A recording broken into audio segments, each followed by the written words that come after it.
I was stripped of my $14,000 savings by my parents who cruelly mocked my hard-earned salary. But when they turned my sacrifice into luxury, I drew a line that changed everything. My name is Mark. I'm 27, the middle kid, and the quiet one. If you ask my family who I am, they'll say I'm reliable. If you ask me, I'll say I'm the person who remembers where everyone's chargers are, who moves the heavy boxes, who shows up on short notice, and who gets the last slice if the golden child isn't hungry.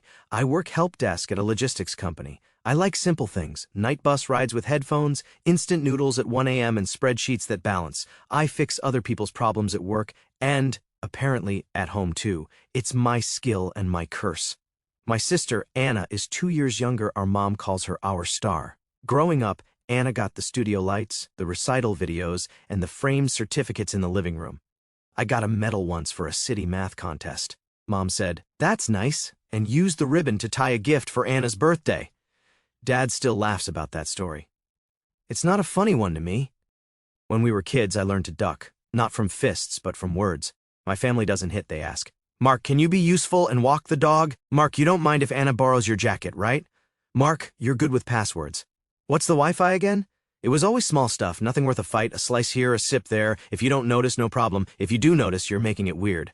I got my first job at 16 and handed most of it to Mom because rent isn't free. It made sense then. I lived there. Food cost money. Lights cost money. I felt proud to contribute. They said I was a real man. Anna babysat twice that year, and Mom treated it like charity work. Her plate is full, she'd say. She's focusing on her future. My plate was full too. Mine just had dishes on it. Now I live in a studio apartment 10 stops away from my parents' place. I still visit every Sunday because that's what we do. Roast chicken, TV on low, Dad talking about stocks, Mom asking Anna about opportunities. When I speak, it's usually to say, "Do you need help with that?" Last Sunday, I arrived early with a bag of groceries. Mom was already moving fast, phone on speaker, laughing with a friend. She waved at me and pointed to a stack of plates. "Don't drop those hands," she said. "Hands? That's what she calls me sometimes, like I'm a tool, not a person." Anna burst in later, perfume first, then her laugh.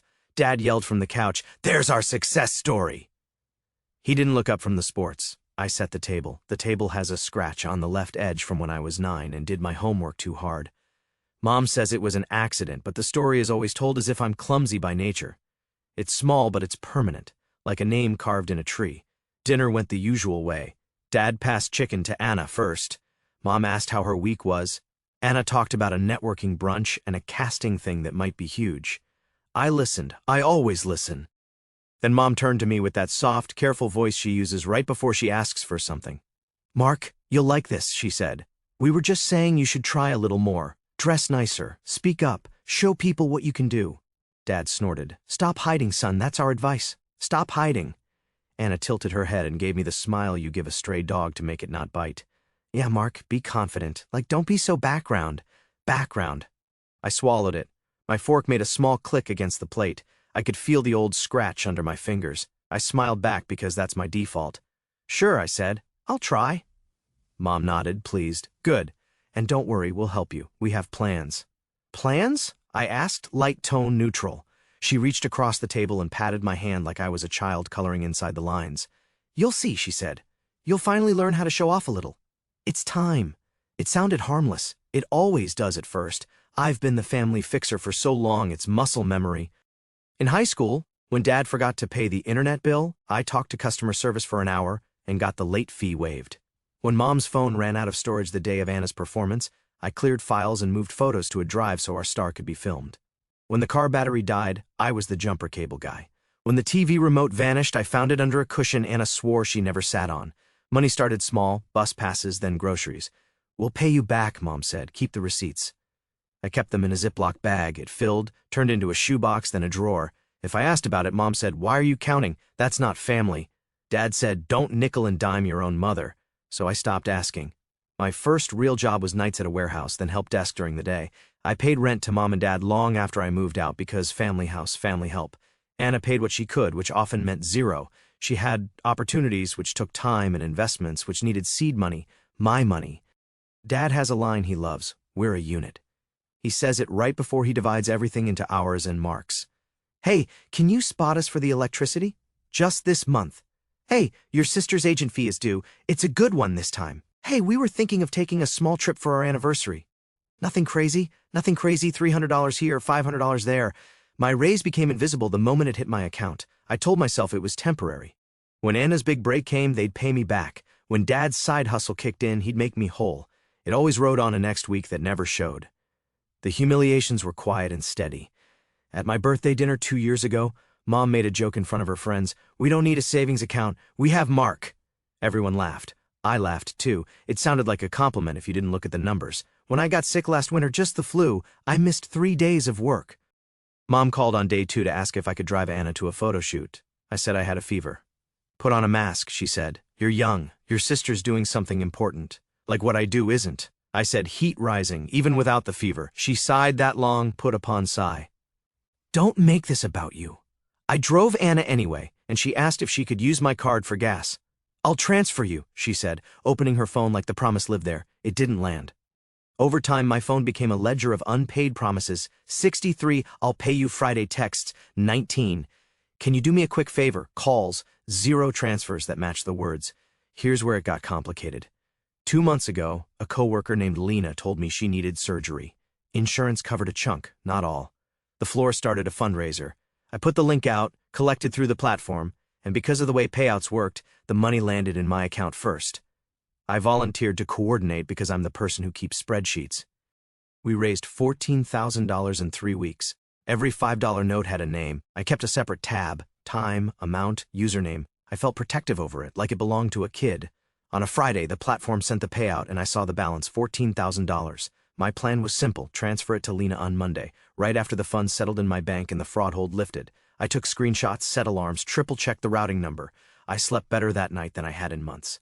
Doing good felt like breathing real air. Saturday, I visited my parents, the dinner with the plans. I didn't mention the money because it wasn't mine to mention. I plugged my phone into their kitchen charger while I chopped vegetables. Mom asked for my password to connect the Wi-Fi to the TV. I typed it in, the usual muscle memory tap. There was a moment, a flicker, that I ignored, an open door I didn't see as an open door. Sunday morning, I woke up to 3 missed calls from Mom and a new message: "Call me when you wake." Big news. I smiled at it, half asleep. Maybe Anna got a part. Maybe Dad finally sold the old sports cards he keeps under the bed, the collection he talks about like a retirement account. I made coffee. I planned to send Lena a one more day text just to reassure her. It felt like a clean, hopeful morning. Before I could do any of that, Mom called again. "Come over," she said, bright like confetti. "We're celebrating." "For what?" I asked. "You'll see," she said. "We're doing something nice." That word again, nice. Show-off plans. I put on the good shirt that makes me look like I iron even when I don't. On the train, I watched a kid press his forehead to the window and laugh at his reflection. I tried to match the feeling. I tried to be part of a happy story. I stepped into my parents' apartment, and for the first time in years, they looked like they were winning. Balloons hung in the kitchen. Dad had on the grillmaster apron he wears when he wants to look busy. Mom caught my face in both hands like I'd just come home from war. "There he is," she said. "Our boy is finally living." "Living?" I echoed. Dad clapped my back. "Sit down, son. We did a thing." My stomach did a slow turn. "What thing?" Mom pulled me toward the table and slid her phone over. It was open to my bank app, my account, the one with Lena's fundraiser deposit. The balance read $0. I didn't understand the number at first. My brain tried to rearrange digits that weren't there. "What is this?" I asked, voice flat. Mom beamed. "We helped you. You keep saying you're shy. You save and save but never enjoy. So we took action. We moved that big amount so it could actually do something. Now you'll finally know how to show off with your salary." Dad poured himself a drink, like he was toasting a smart trade. "We're booking Tokyo," he said. "You'll get another paycheck, soon anyway. You're steady. We deserve a little world." I stared at the screen. The app showed 3 transfers: $7,000 to Mom's checking, $5,000 to Dad's, $2,000 to a card in Anna's name, Saturday at 10:12 a.m. I could see my own face in the black glass, small and calm. "How did you even—" I started. Mom waved a hand. "We guessed your password. You used the same one. It's family. Stop being dramatic." The front door opened. Anna walked in holding up a set of keys, nails painted silver. "Guess who just upgraded?" she sang. "Thank you, Mark." I laughed, not because it was funny, but because they truly had no idea that money wasn't even mine. "Upgrade?" I repeated. "My car," she said, dangling the keys. "The old one was unsafe. Dad says I need reliable. This is an investment in my career." Dad nodded. "She has to be able to get to auditions." I sat down, not because I wanted to, but because my legs didn't feel like legs. Mom leaned in. Don't look like that. We left your rent money, and we'll pay you back, obviously. Family first. That wasn't my money, I said. Mom laughed. Oh, stop. I didn't stop. Something in me finally stood up, even while I was sitting.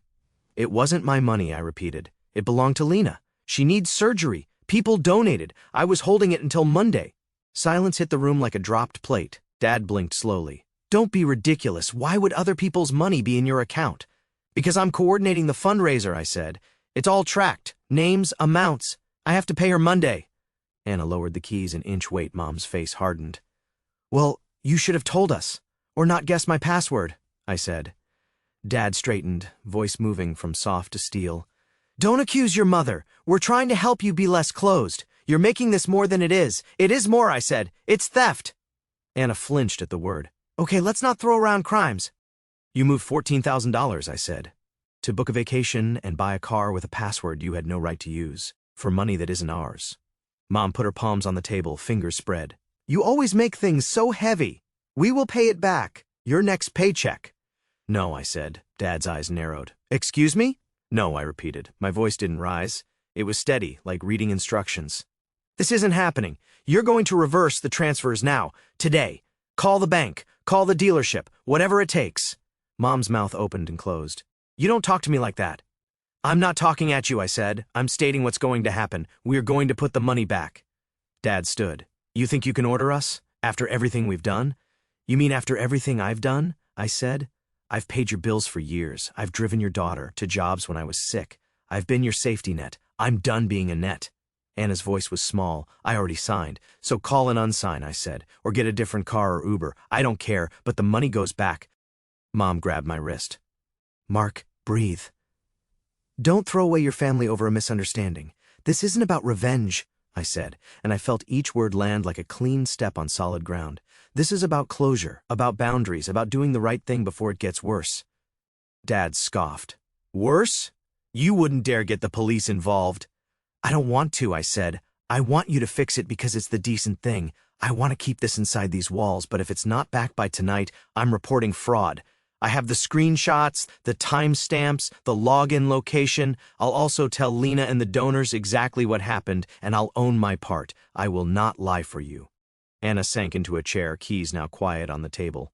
Mom's cheeks flushed red. Dad's jaw worked like he was chewing something tough. 9, I said. What? Mom asked. 9 hours, I said, checking the time. That's how long you have before I start making calls. I stood up. My legs worked again. Anna looked at me. Mark, are you serious? For the first time in a long time, I said, yes. I left their apartment at 12:14 p.m. At 12:16 p.m., Mom texted, don't be impulsive. At 12:18 p.m., Dad called. I let it ring. At 12:21 p.m., Anna sent a row of crying emojis and let's talk. At 12:30 p.m., I told Lena the truth. I didn't dress it up. I called, voice shaking, and said, I messed up. I kept the funds in my account for the weekend, and my family accessed it without permission. I am getting it back today. If I don't, I'll take a loan. You will not go without because of me. Lena was quiet, then said, thank you for telling me. Do what you have to do. My pre-op is Tuesday. The trust in her tone hurt more than yelling would have. At 1:10 p.m., I called the bank's fraud line. I explained everything. They flagged the transfers and started holds. We cannot guarantee a reversal, the rep said, but we'll investigate. At 1:46 p.m., Mom texted, we're at the bank. They're asking questions. At 2:03 p.m., Dad texted, this is humiliating. At 2:15 p.m., Anna texted, I can try to return the car deposit, but the dealership guy's being difficult. At 2:17 p.m., I replied, do it. By 3 p.m., my phone showed 27 missed calls and 45 texts.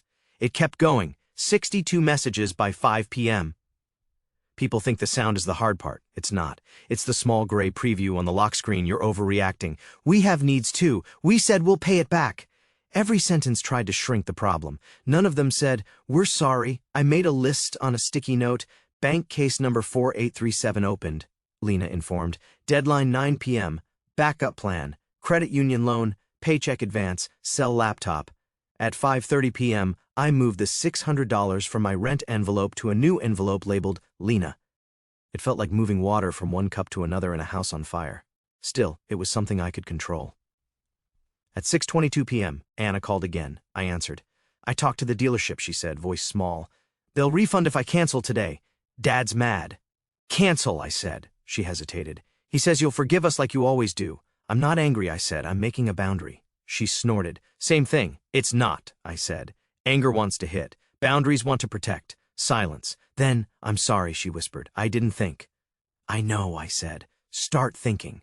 At 7:05 p.m., Mom texted a photo of a teller window and the words, "We're fixing it." At 7:12 p.m., Dad texted, "You forced your mother to cry in public." At 7:30 p.m., Anna texted, "Deposit reversed." Screenshot attached. At 8:18 p.m., my bank app updated, $5,000 back. At 8:26 p.m., another $2,000. At 8:41 p.m., the last $7,000. The $14,000 sat there again, like a kid found on the sidewalk and brought home. I didn't cry. I didn't cheer. I took 3 screenshots and sent them to Lena with the line, "We're good for Monday again." "I'm sorry." She sent a heart. That tiny red shape felt heavier than all the calls. At 9:02 p.m., Dad called. I answered. "You happy now?" he said. "I'm relieved," I said. "You made us look like criminals," he said. "You look like people who made a bad choice and corrected it," I said. "That's the best version of this." He huffed. "Your mother says you're cutting us off." "I'm not," I said. "I'm changing the rules. No more passwords, no more loans, no more surprise family taxes. If you need help, you ask. If I can, I'll say yes with a number and a date. If I can't, I'll say no. No more guilt, no more jokes about me being a bank, and if you ever access my accounts again, I press charges." "You'd send your own parents to jail?" "I'd protect other people's money and my own," I said. "And I'd protect me." He tried one more thing. "After all we sacrificed for you." I stared at the far wall of my apartment, the cheap clock ticking. "I know what you sacrificed," I said. "I was there. I'm grateful for basics. You fed me. You housed me. That was your job. My job is to grow up and take care of my life, not to fund your lifestyle. We are even." He hung up without a goodbye. For 3 days, my phone was a weather report for a storm I wasn't standing in. Missed calls, long texts, voicemail speeches. Mom tried sweet, then mean, then sweet again. "You broke my heart. You're ungrateful. Come home for dinner. I made your favorite." Dad stuck to grunts, typed as words. "Whatever. Fine. Remember who you are." Anna sent updates about looking at a used car within her budget and proof that she canceled the dealership contract. She also asked if I could still help her compare rates. I told her I could send a link to a calculator. That was it. I changed my accounts, set up new passwords, added 2-factor with a physical key. I moved the fundraiser money to a separate bank entirely and scheduled the Monday transfer. I switched the charger in my parents' kitchen for a $5 one from the pharmacy and wrote marks on it in Sharpie. Petty, maybe, but it reminded me that I could label things that were mine. Lena's surgery happened on Wednesday. I sent flowers from the group with a card that said, "From everyone who believes in you." I signed my name last. At 4:18 p.m., her sister texted, "Surgery went well." I closed my eyes and let my shoulders drop. That was the first real breath since Saturday. By Friday, the apartment felt different, quiet, but not empty. No scramble, no dread. I made a simple routine and stuck to it like it was a new job. 7 a.m., stretch, coffee, short walk. 8 a.m., work, lunch, eat something with colors. After work, 30 minutes of cleaning or laundry. Then a book, no screens, 10:30 p.m., phone on Do Not Disturb. The numbers changed too, not just in my account, but everywhere. The drawer with old receipts became a trash bag. The shoebox of IOUs became space for socks. The sticky note list got shorter. On Sunday, I didn't go to dinner. I sent a message Saturday night instead, taking a few weeks. "I love you. Talk soon." Mom sent 13 question marks. Dad wrote, "Fine." Anna sent, "Proud of you." The apartment stayed quiet. It felt like losing something. It also felt like finding something I'd never held before. I didn't cut my family out of my life. I just stopped letting them stand in my pockets. A week later, Mom asked if I could come by just to talk. I said I could meet at a cafe at 2 p.m., 1 hour, public place. She showed up with an apology cake and a heavy perfume cloud. "I overstepped," she said, eyes shiny. "I thought I was helping. I didn't think it through." "I believe you," I said, "but belief isn't the same as permission." She nodded. "Small rules, then." "What are your rules?" "Simple," I said. "No passwords, no jokes about me being a bank. If you need help, ask with a number and a date, accept no for an answer. And if you touch my accounts again, I file a report. There's no second conversation." She winced at the last part. "You've changed." "I'm trying to be an adult," I said. "Adults have boundaries. They also have empathy. I will help when I can. I won't when I can't. I'll never help if it means hurting someone else." She looked at the cake box. "I can live with that." Dad took longer. He sent a single text 2 weeks later, "We're grilling Sunday." I replied, "Maybe next time." He wrote back, "We miss you." It was the most honest thing he'd said in a while. Anna and I text like normal people now. She sends me a photo of a dented older sedan and writes, "Meet Bessie." I send a link to a video on how to check oil. She sends a screenshot of her budget app with real categories and real numbers. I send a thumbs up. She doesn't ask for gas money. I don't offer. It's peaceful. I kept my routines. I added things, a free community class on basic car maintenance, a savings account titled Mark for Mark, $50 every paycheck, no matter what. A rule: I don't explain my hobbies. If I want to learn to bake or take a bus to the beach and sit, I do it, and the story ends there. I think about that moment at the table, the silence after I said the money wasn't mine. If I poke it, I can still feel the old reflex, the urge to soothe, to say it's okay, to pretend the numbers didn't matter.